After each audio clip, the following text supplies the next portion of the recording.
And then Pat, finally, a guy that I don't know how much time he can expect to see the field this year as a true freshman, and especially at this position unit. But Kyion Grayes at wide receiver might be setting himself up to, again, just have a year of development. Show he did in the spring game that, man, if he was playing for some other program, he might see the field more. And but he might be setting himself up for future success. I think a lot of these receivers you've seen, even the highly recruited ones recently, are aware that it's not going to happen right away necessarily at Ohio State. With the way the Buckeyes have recruited, there's a pecking order, and I think they understand development.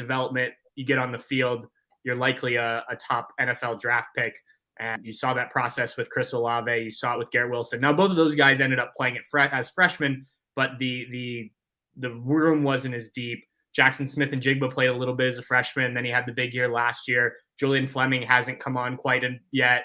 Marvin Harrison, obviously, the end of that. So there's kind of a blueprint here.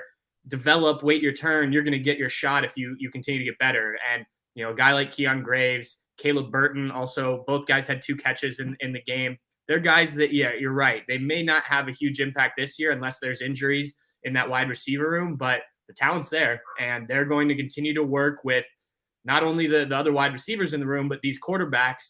And, next year, maybe 2 years from now, I think you'll start to see that pay dividends. But that's what the spring game gives us, is a chance to kind of look at some of these younger guys that you may not see each week on Saturdays. And in a competitive environment, what do they show? Now, the big thing is you've got to take what you did, not only in the spring game, but all spring, as we talked about last time. This is just one piece of a bigger puzzle. But you've got to take it. You've got to keep working. And there's been a lot of guys who have had good spring games, and then you just don't hear from them again. And, it's up to the player to build on a positive spring game, a positive spring practice, and then carry that over into the fall. And again, it may not pay dividends right away, but these receivers certainly have talent. And if they continue to do what the past receivers have done, this train's going to keep rolling for the Buckeyes.